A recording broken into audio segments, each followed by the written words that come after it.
ரொம்ப ரீசெண்டாக இப்போ என்ன ஆகி போச்சு, சுப்ரீம் கோர்ட்டுடைய ஆர்டர், அந்த நாட்டுடைய உச்ச நீதிமன்றத்துடைய ஆர்டர் வந்து இவருடைய இந்த டாக்ஸ் டெரரிசம்னு எல்லாம் விமர்சனம் பண்ணாங்களே, அதில் வந்து ஒரு பெரிய சிக்கலாகி அதெல்லாம் கிடையாதுன்னொடனே அமெரிக்காவுக்குள்ள பாப்புலாரிட்டி வந்து கொஞ்சம் மைனஸ் ஆச்சு.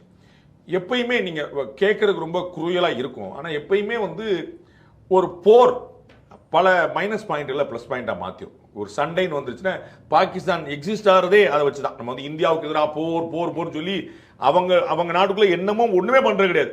ஆனா இந்தியாவை ஒழிப்போம் அப்படி கிளம்பினா எல்லாரும் வந்து பட்னியோட கிளம்பிட்டு ஆமா வாங்க சொல்லுவாங்க. ஏப்பா நான் பட்னி கிடக்கிறப்ப முதல்ல நம்ம சாப்பிட்டு உட்காந்துருக்கான்ப்பா அப்படிங்கிற பேசனே கிடையாது. அப்படின்னா அது புத்தியை வந்து மாத்திடும். அப்ப அது வந்து ஒரு முக்கியமான ஒரு விஷயம்.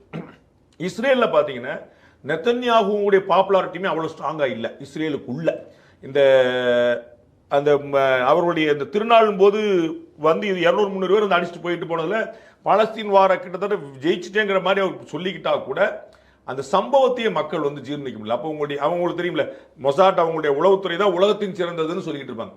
அப்போ உலகத்தின் எந்த மூலையில் இருந்தாலும் மொசாட் அங்கே உட்காந்துருப்பான்னு சொல்லி சொல்லும்போது நம்ம வீட்டுக்குள்ளே வந்து அடிச்சாங்க, நீங்க என்ன பண்ணீங்கிறது வந்து ஒரு பெரிய செட்பேக்காக பார்க்குது. அப்போ அவங்களுடைய கட்சிக்குள்ளேயே அவங்களுக்கு பெரிய மாற்று கருத்து இருக்குன்னு நம்ம பார்க்குறோம். அதனால இந்த ரெண்டு பேருக்குமே வேற ஒரு காமன் அஜெண்டா ஒன்று இருக்குது, நம்முடைய பாப்புலாரிட்டியை ரீஎஸ்டாப்ளிஷ் பண்ணணும் அப்படிங்கிறது. அப்கோர்ஸ் ஈரான் மாதிரியான நாடுகள் வந்து எப்பயுமே வந்து ஒரு குடைச்சல் கொடுக்கக்கூடியதான் இவங்களுக்குலாம்.